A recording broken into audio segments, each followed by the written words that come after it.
Welcome to Look Behind the Look, the new podcast that examines iconic looks in film, television, music, and fashion history.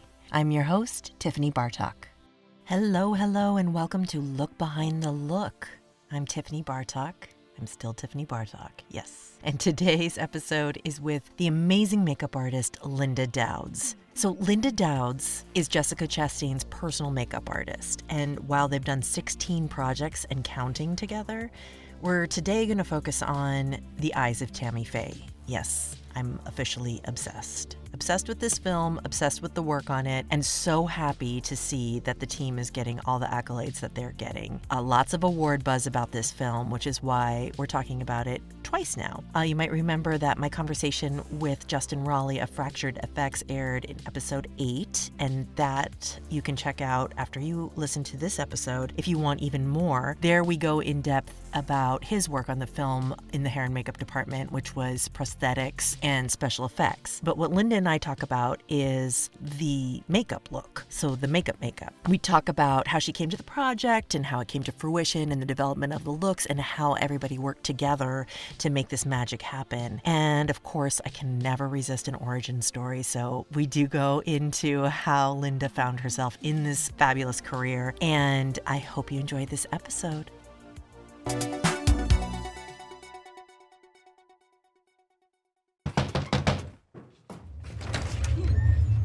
Tammy Faye, what'd you do? Hello, Mother. This is Jim Baker, my husband. It's all part of our mission to help people. Anyone who's hurting or they feel like they've been left out, God has a plan for us. What'd he tell you to do this time? Jesus keeps taking me higher and higher. Hi, Linda. How are you? Well, and you? I'm doing really well. You're in North Carolina today? I am. I'm in Wilmington. We're filming the miniseries, Okay. George Jones and Tammy Wynette. So we have another Tammy in the works. That's really funny. So is there singing involved in this one? There is brilliant singing. I'm not just saying that. They truly, they're singing their own, singing the music themselves. And Unbelievable. It's Michael Shannon and Jessica Chastain, and they're both, people are going to be blown away. I didn't know about the Michael Shannon part. That is, yes, they're brilliant. That's amazing. That is something to look forward to for sure. Yeah, absolutely. It's a joy to be in the trailer because when they start doing their thing, it's it just adds another beautiful element. So. Oh my gosh. Yes. Okay. So when they do sing, and did this take place in Tammy Faye as well? Do they sing full out like a music video, or is there backtrack, or how does that work? No, they sing. Okay. Now, when they're in the makeup trailer, they're just rehearsing quietly or whatever as we're working, and they're doing their thing. But they sing. So it's pretty cool. Wow. Full out. Yeah, that's amazing. So we're talking about The Eyes of Tammy Faye today, yes. Obviously, which everyone will be talking about come February when the awards are being talked about, I'm sure. I saw the film in September, and I talked to Justin Raleigh from great. Fracture, who did the special effects. Yeah. And we did an episode, I want to say in October. So I know a lot about the special effects, but I'm dying to hear about how this all came about from your point of view. You, of course, were Miss Chastain's personal makeup artist, as you often are. And so you were there from the beginning in creating this look. And I wanted to hear from you how this all happened. Well, Jessica and I, that was our, we've done 16 projects now together. We're working on the 16th. And the lovely thing is that when these projects come up, often we are working together on something else. And so we have an opportunity to chat and to kind of just sort of play with some ideas. In this case, Tammy Faye got pushed a few times. So when it finally came to fruition, we were actually doing it. It was really exciting. And, and that's where the earnest work started with intense research. I was also running the department as well as doing Jessica. So I was going to ask about that. How do you do this? How do you balance that? Well, I think one of the things is I do a lot of research and I pull together all of the material. So everything is really prepared for the rest of the team. I'm big on prep and big on being organized. And I ended up with a couple of girls. Um, Ashley Chavez Wolf and Renee Goodwin, who were my mainstays in the trailer, and they ended up, I'd never worked with them before. They were fantastic. So I was able to be quite reliant on them to just kind of follow through with the rest of the cast and the rest of the work. And it's just a case of pulling everything together as much as you possibly can before you begin. So when you're in it, it's a much easier way of, this is what's coming up the next day. We've got this, and this, and we're prepared for this, and this. So wow, that's a really specific mindset to be in, to be able to keep that machine running. And I think Justin was saying that you didn't have the excessive budget by any means. No, we did not. We did not. So you certainly made do. How did you do that? Well, I think for me, one of the lovely things about Tammy Faye is she loved drugstore makeup. Yes. So that was one really good thing. And so I spent a lot of time at Target, where she also shopped, and various drugstores. And I have a renewed love of all of those sort of L'Oreal, Revlon, Maybelline, all those quad shadows that that I used to put on when I was in my teens. And I think that helps in some capacity. And, I think, we had to purchase some facial hair and stuff like that. But for the most part, we because I work with Jess, there's a lot of stuff that I have, a lot of colors that I can pull from. I also had done a lot of research. For example, I have a Revlon, I call it my Bible, and I had received it from somebody at Revlon Canada many, many moons ago. And it's a listing of every single lip and nail color that they had done. And I think it goes up until like early 2000s. And so what I was able to do was I was able to reference that Bible, because many of the colors, they just rename after certain years. So it gets a kind of maybe a new look, a new packaging. So I was able to go back and look at specific years and specific time periods and specific packaging and figure that part out.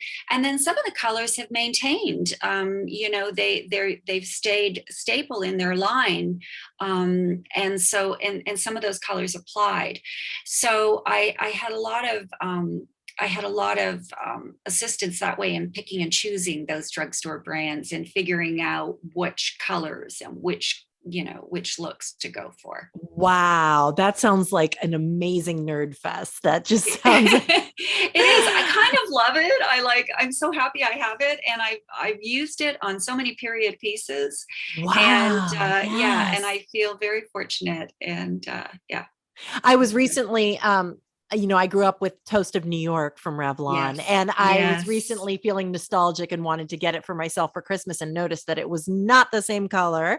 But that happens, right? That does happen. It does evolve. I guess nobody's wearing that dark sepia, 90s color anymore. Well, some are. Really? I mean, I would.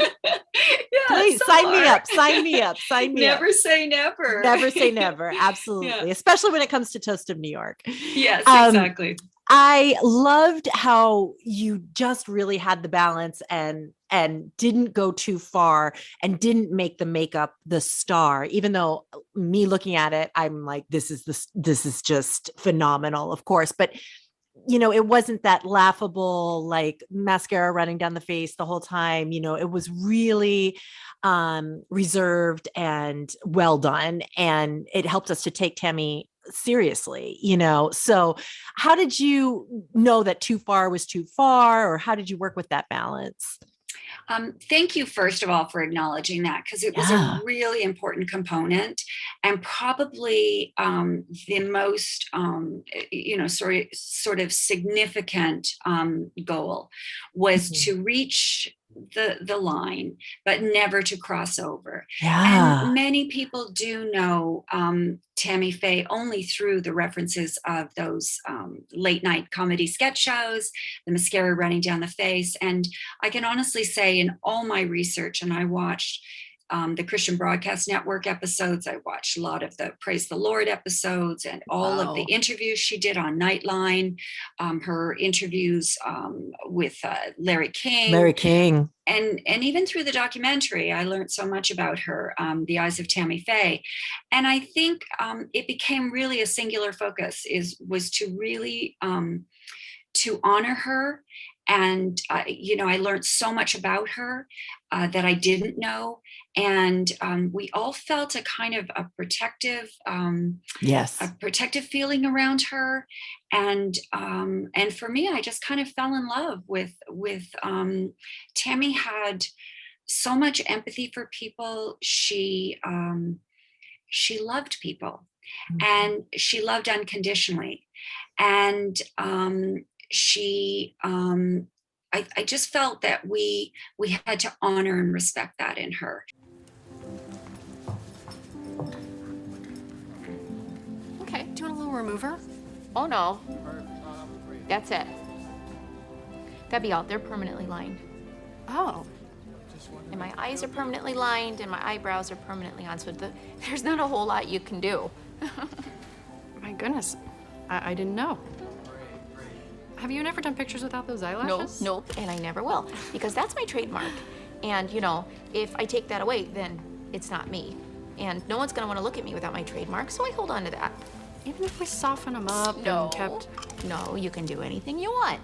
But my eyelashes stay right where they are. That's really you. Oh yeah, this is who I am. And so there were days where, I'd have a moment and I'd look at Jessica and I'd say, I'd have that blue eyeshadow in my hand or something, or, that extra lash thing. And I'd be like, are we there? Like, have I gone too far, or is this right? And she would look. And so it was great to have that kind of collaboration too, because it was like, nope, we're good. And we would, and I think we all helped each other in that regard. And we all had the same goal in that regard as well. So I think that really helps. It was such a collaborative process, and you never want to take the audience out of a film by something that you've done that, jumps out at you or doesn't feel authentic or doesn't feel true. And I really do feel that everybody worked towards that so well. And I'm so happy that, you saw that in the film, because it was super important to us. Yeah. Absolutely. Yeah. It was never a distraction at all. And at times I thought, like, you know what? She kind of knew what she was doing. Yeah. She looked good. She loved her makeup. She had a couple of expressions that she had said. She said, you don't have to be dowdy to be Christian. And she definitely, walked that walk. And the other thing was, she said, who said you can't put mascara on false lashes? And who did say that? So, I mean, she wore it proudly. She wore it honestly. She was very specific. She put all her outfits together. She was matchy, the lips, the nails, the hair. And so there was a lot of care in her look. And so we wanted to represent that care and that thoughtfulness. I think opening it too with the scene with her, not apologizing for the makeup was really good, because it just took it off the table. Like, we're not going to talk about this, and let's get over the lashes, and get on with the story, which was really great. Yeah. And the strength of her to just say, this is who I am. This is me. Yeah. And nope, none of this comes off. None of this is coming off. And she stood so strong and so solid. And for me, it was kind of, it was a real marker for me, because I wonder how many of us, really do stand in ourselves and feel really confident and solid in our beliefs and our ways. It's so easy for us to kind of, especially in these times, to kind of doubt ourselves and to question maybe some of our choices. And I just loved that about her. She was like, no, this is me. Yes. And I'm not, as you say, not apologizing.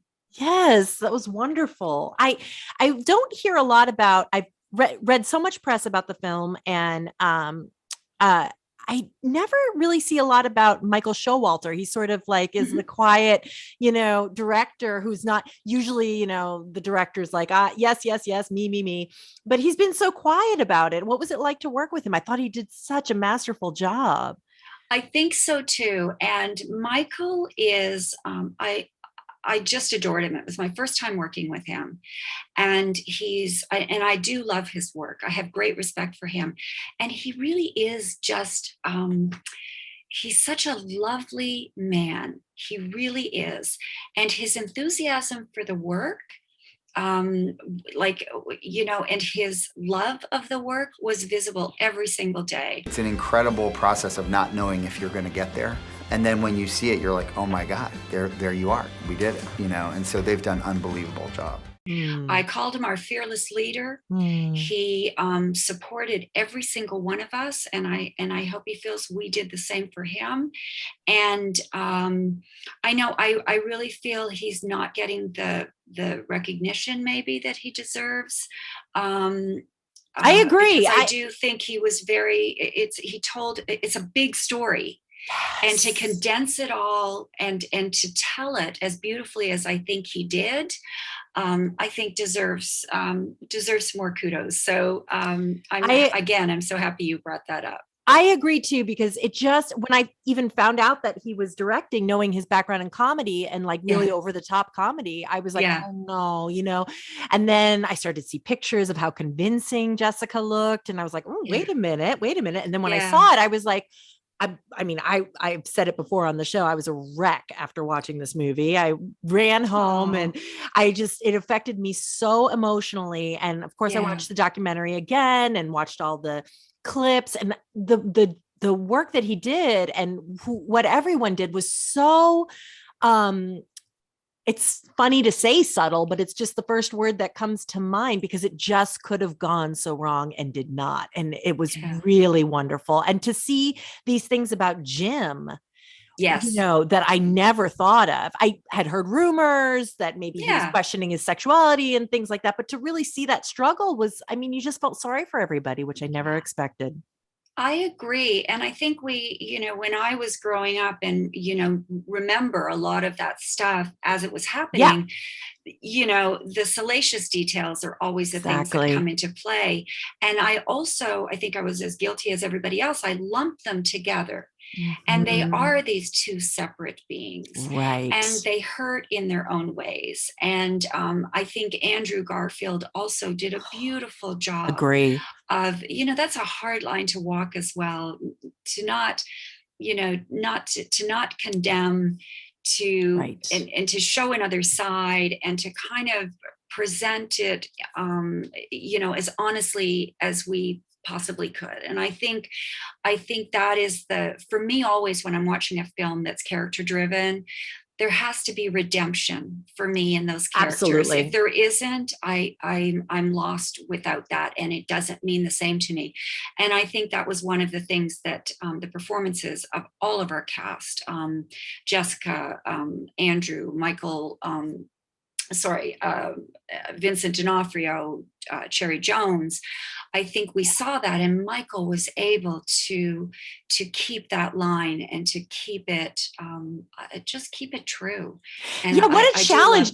Now that you're saying all these names, I'm realizing to have to manage all of those personalities just in everyday life as actors, and then they're playing people with such ginormous, personalities. It's just like one thing on top of another. That must have been like a crazy, crazy, crazy time. I have to tell you, it was one of the most joyful projects I've ever worked on, because I love that. The cast was incredible. Yeah. And down to every single person, our background, everyone was, I just found people were were quiet in their in the process of the work. They did it without without drama and fanfare, and everybody just kind of seemed to I think everybody seemed to have taken away that same wish, and that was to honor the work and honor the people that were the real life people who Right. have real life families that still are with us.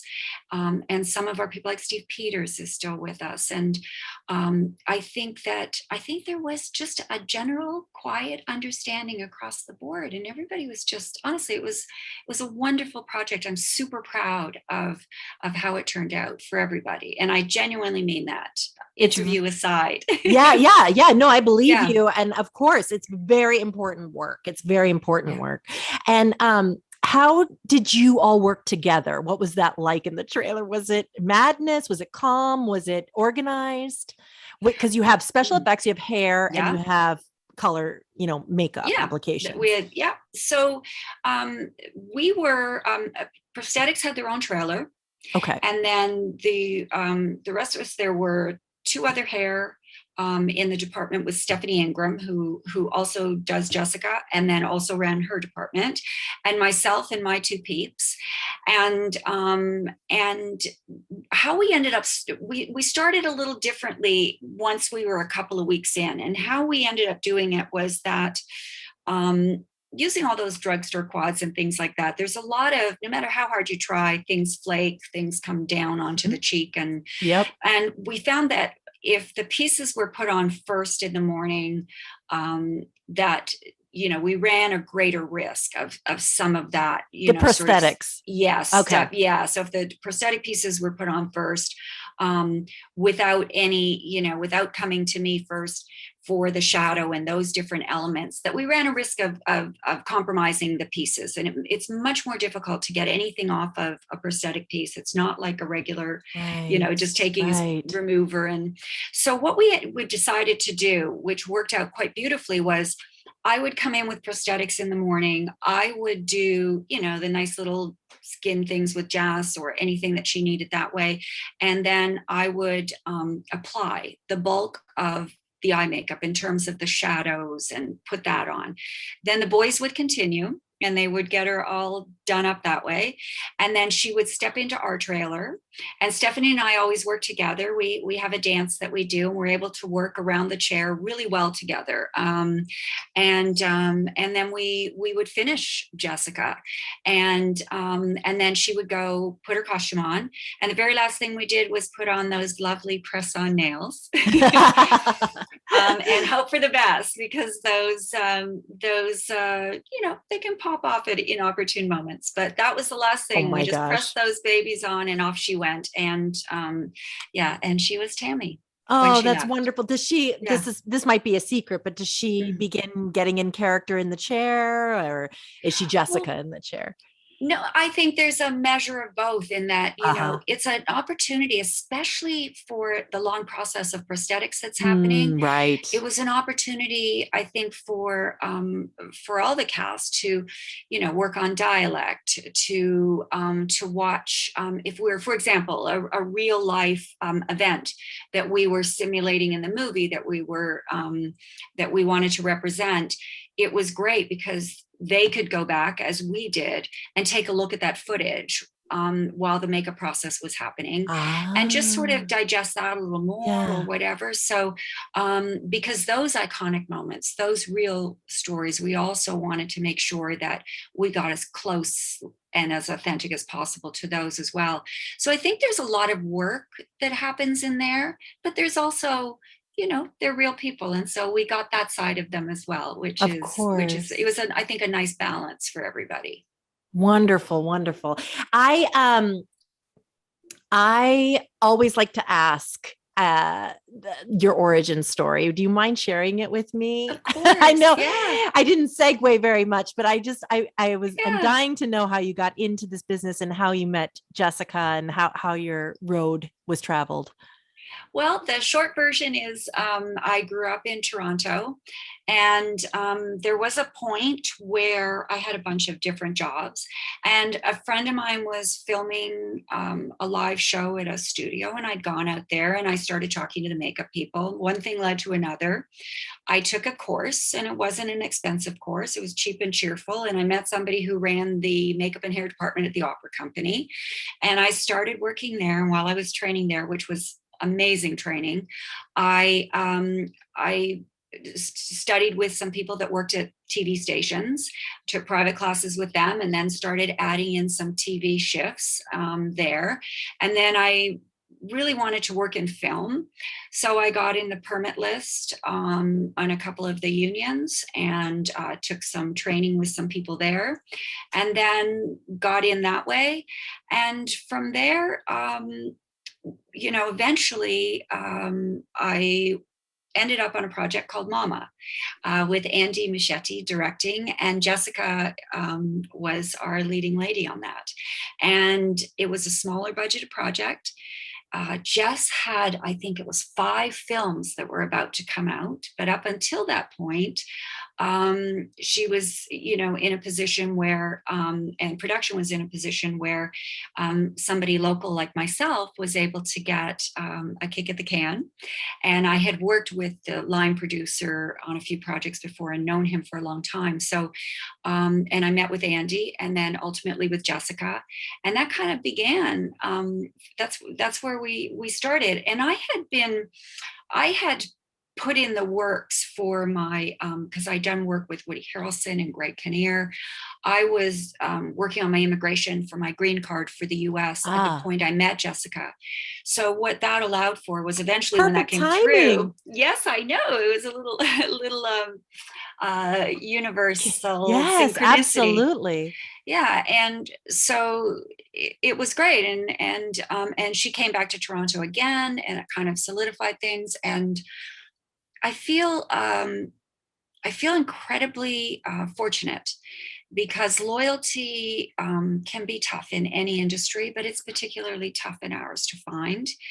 And I love Jessica's work, and every project is so different, and each character is so different. And it's my favorite kind of makeup to do, the makeup that's character driven. And so I find that I'm never bored. Each project is a new adventure, and we have continued. As I say, we're working on our 16th, and with any luck we'll continue for longer. And that's taken us here, and I'm very excited for her as well. Wow. I'm fingers crossed, everything crossed, because I think her work in this project is brilliant, and it would be a lovely way to honor the journey. It's absolutely incredible work. Yes. Yeah. And what an amazing front row seat you have to experience all those things. And can you talk a little bit about that? Like how do you keep yourself safe during awards talk? And, how do you sort of manage all of that?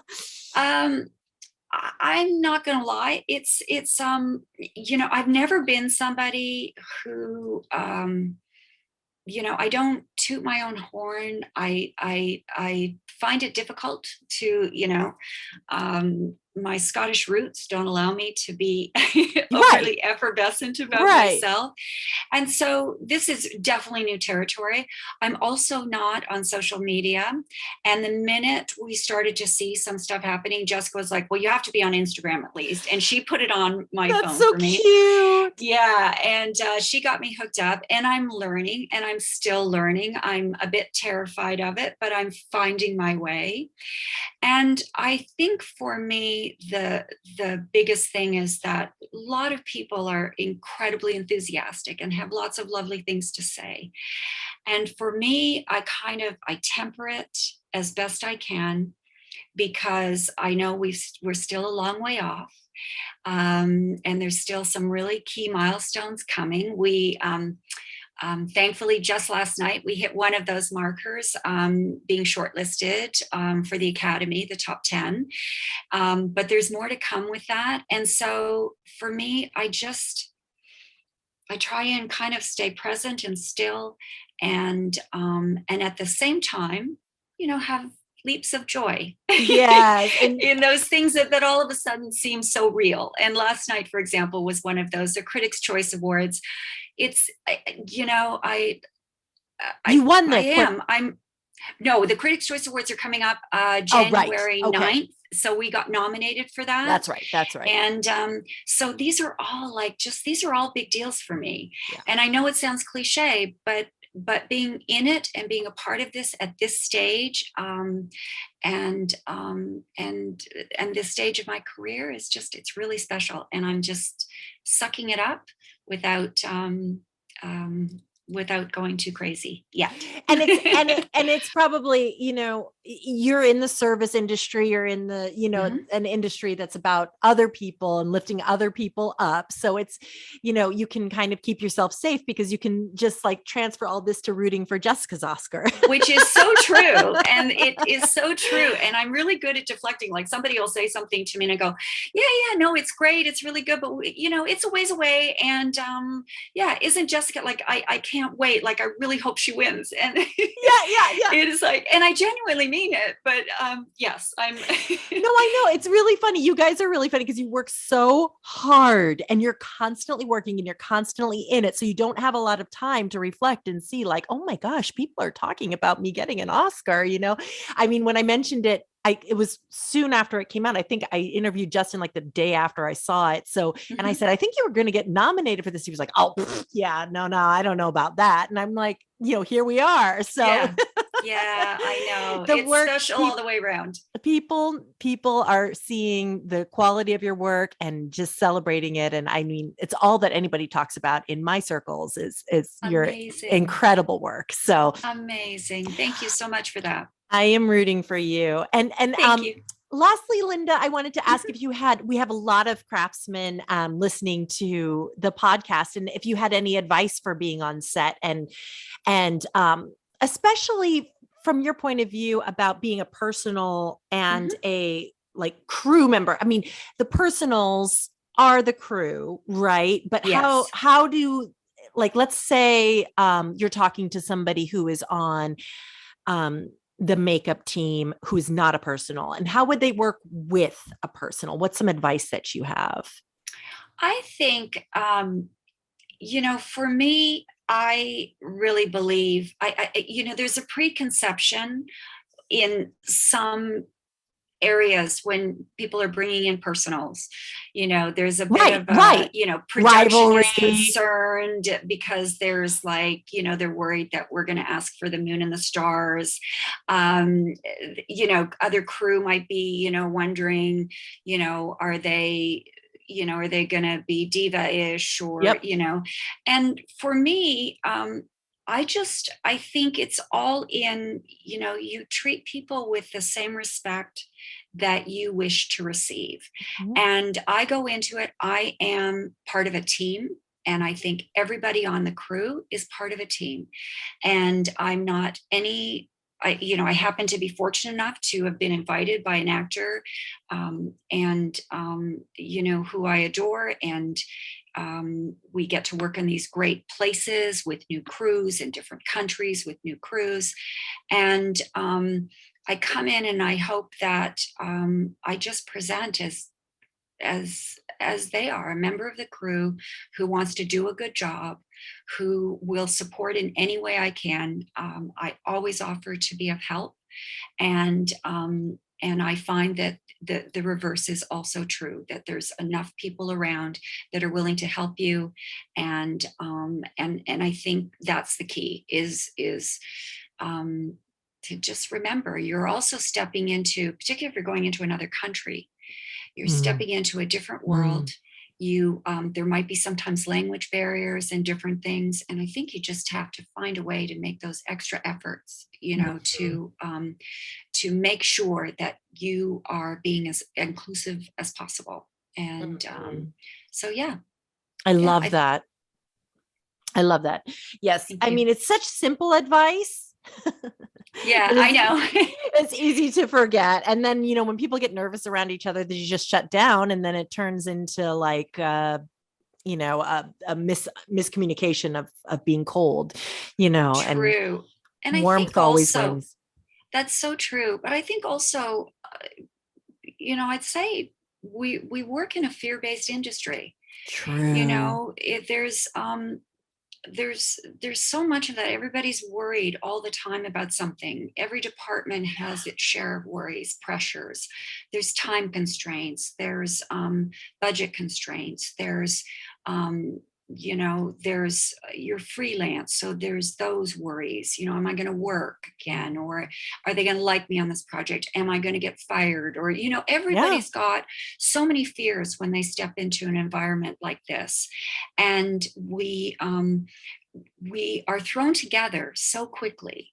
And all of a sudden, there's all this pressure on everybody. And from that perspective, I think, we're resilient in that we managed to do that and to create something lovely at the end of it, because nobody goes into a project to make a bad movie. So I always believe that whatever comes out at the end, it's still an accomplishment, an amazing one.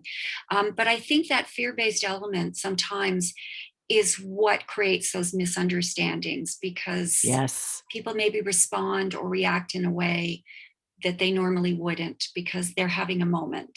And I'm guilty of it at times. And because I recognize it in myself, I try and give grace to it when it comes from, maybe from other people, and try to understand, is that one of the moments that I'm so familiar with? Right. Where you're like, you're like, wait, I've been there. I've been there.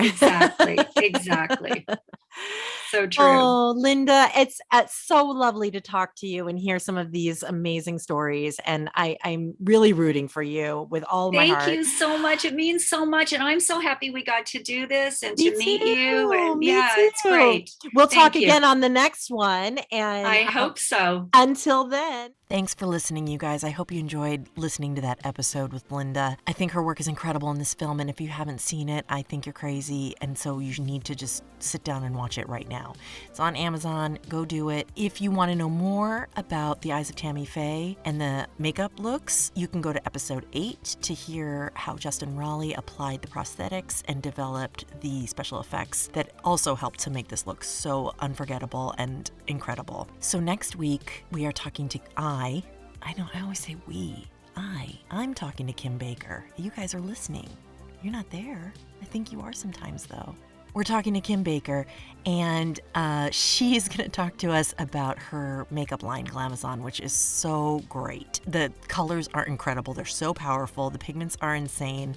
I love the product, and so I reached out to see if she would come on the show and talk about building a brand and making a career shift from model to makeup artist to entrepreneur.